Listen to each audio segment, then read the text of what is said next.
Oh, hi. No, in all seriousness, my overall purpose is to show how our over reliance on technology to communicate with my specific purpose being to persuade my audience to unplug from social media for a week. Could you imagine that? According to IACP, Center for Social Media, 1.3 billion people are Facebook users, with the average user spending 3 hours and 7 minutes on their account. With 350 million photos being uploaded daily, that is around 4,000 photos a second. And it's not just Facebook. If Twitter was a country of its own, it would have the fourth largest population on the planet. In March 2010, the 10 billionth tweet was posted. By 2013, Instagram users had shared over 16 billion photos. And this is just a few of the social media sites out there. And by the numbers, it is easy to see that social media is a huge part of the way we communicate with each other. But is that good or is it bad?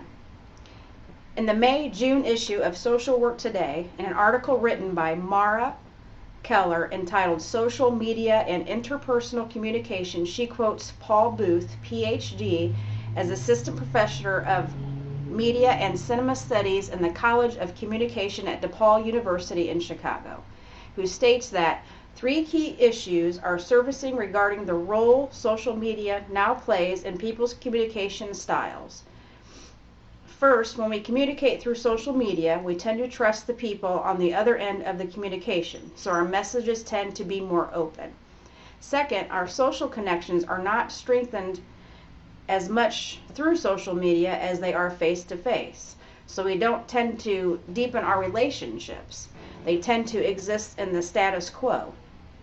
Last, we tend to follow and interact with people who agree with our points of view, so we aren't getting the same diversity of viewpoints as we've gotten in the past. It not only affects interpersonal communication, it also affects the way our brains work. In an article published by Reader's Digest entitled 5 Weird Negative Effects of Social Media, it puts forth that social media can affect how we spend our money, alter appetite, promote group thought over independent thought, lower self-esteem, and the degradation of the English language. The negative effects can be seen at the societal level with privacy issues that have started to pop up as a result of social media. For example, it used to be that embarrassing or compromising situations would be soon forgotten, but not in the age of social media.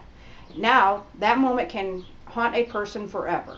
Once it is placed in the digital world, it is there forever, to be looked up by family, friends, and potential employers. Companies have started to block social media websites from their networks. According to a Huffington Post article, social media costs U.S. businesses $650 billion a year in lost productivity, with employees spending the time on social media sites versus doing their job. With digital communication here to stay in whatever form it manifests itself in the future, we still have to answer the question, what is the solution? First, we need to look at how we as individuals utilize social media and the impact it has on ourselves and as a society. We also need to keep in mind that there is a lot of meaning lost in our communication with each other. When we cannot hear inflections in the tone of voice, the body language, or any of the dozens of physical cues that are lost with digital communication. Let's get back to the face-to-face conversation. How would you rather spend dinner with your loved one?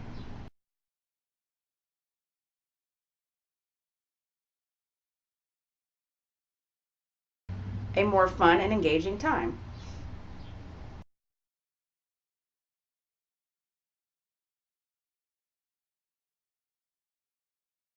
Social media has even affected the way we end relationships. Now, in today's world,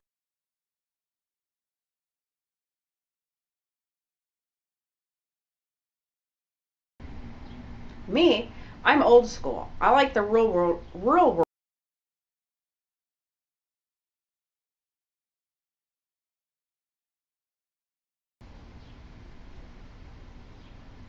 Just kidding. How we socialize with friends has changed. When it comes down to it, what looks more fun? This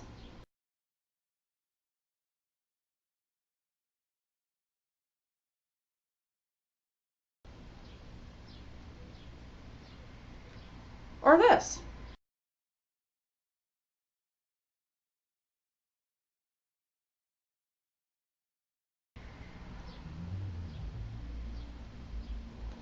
I have tried to show how our over-reliance on technology to communicate has affected us as individuals and as a greater society. I am calling on all of you to disconnect from social media for a week, a whole week. Instead of poking a friend or tagging one in a conversation, stop by their house and have a cup of coffee and a conversation. Don't like the image of your girlfriend playing softball? Go out and play softball with her. Don't accept random stranger as a friend in the digital world. Go out in the real world and make a friend. In short, unplug, disconnect, or whatever you want to call it. Just do not get caught up with the downside of social media. Go out and enjoy the real world.